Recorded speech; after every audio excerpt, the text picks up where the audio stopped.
നമസ്കാരം. നമ്മുടെ കൊച്ചു കേരളത്തിൽ ഇപ്പോൾ ഭയപ്പെട്ട് ജീവിക്കേണ്ട ഒരവസ്ഥയാണ്. മറ്റൊന്നും കണ്ടല്ല, ഗുണ്ടാ വിളയാട്ടം വർദ്ധിച്ചു വരികയാണ്. ഇപ്പോൾ കൊച്ചിയിലെ കുണ്ടന്നൂരിൽ തോക്ക് ചൂണ്ടി ഭീകര അന്തരീക്ഷം സൃഷ്ടിച്ച് വൻ കവർച്ച നടത്തിയ സംഭവത്തിൽ 4 പേർ കൂടി പോലീസ് കസ്റ്റഡിയിലായിട്ടുണ്ട്. ഇതോടെ നേരത്തെ അറസ്റ്റിലായവർ ഉൾപ്പെടെ കേസിൽ നിർണായകമായ അറസ്റ്റുകളാണ് ഇപ്പോൾ ഉണ്ടായിരിക്കുന്നത്.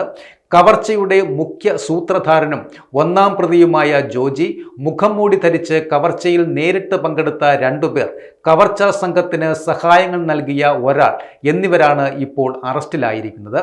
പ്രതികളെ ബംഗളൂരു, പുതുച്ചേരി, ഇടുക്കി എന്നിവിടങ്ങളിൽ നിന്നാണ് പ്രത്യേക അന്വേഷണ സംഘം പിടികൂടിയിരിക്കുന്നത്. പ്രതികളിൽ നിന്ന് കവർച്ച ചെയ്യപ്പെട്ട 50 ലക്ഷം രൂപ പോലീസ് കണ്ടെടുത്തിട്ടുമുണ്ട്. കുണ്ടന്നൂരിലെ ഒരു സ്റ്റീൽ വിൽപ്പന കേന്ദ്രത്തിൽ നിന്നാണ് പ്രതികൾ തോക്ക് ചൂണ്ടിയും വടിവാൾ വീശിയും ഭീഷണിപ്പെടുത്തി 80 ലക്ഷം രൂപ കവർന്നത്.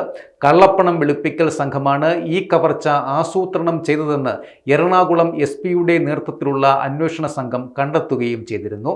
കേസിൽ നേരത്തെ കൊച്ചിയിലെ അഭിഭാഷകനായ നിഖിൻ നരേന്ദ്രൻ അടക്കം പ്രതികൾ അറസ്റ്റിലാവുകയും 20 ലക്ഷം രൂപ കണ്ടെടുക്കുകയും ചെയ്തിരുന്നു.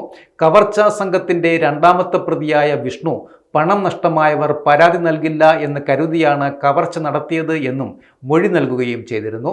പ്രതികൾ രക്ഷപ്പെടാനായി ഉപയോഗിച്ച സിൽവർ നിറത്തിലുള്ള റിറ്റ്സ് കാർ തൃശ്ശൂരിൽ വെച്ച് പോലീസ് കസ്റ്റഡിയിലെടുത്തിരുന്നു.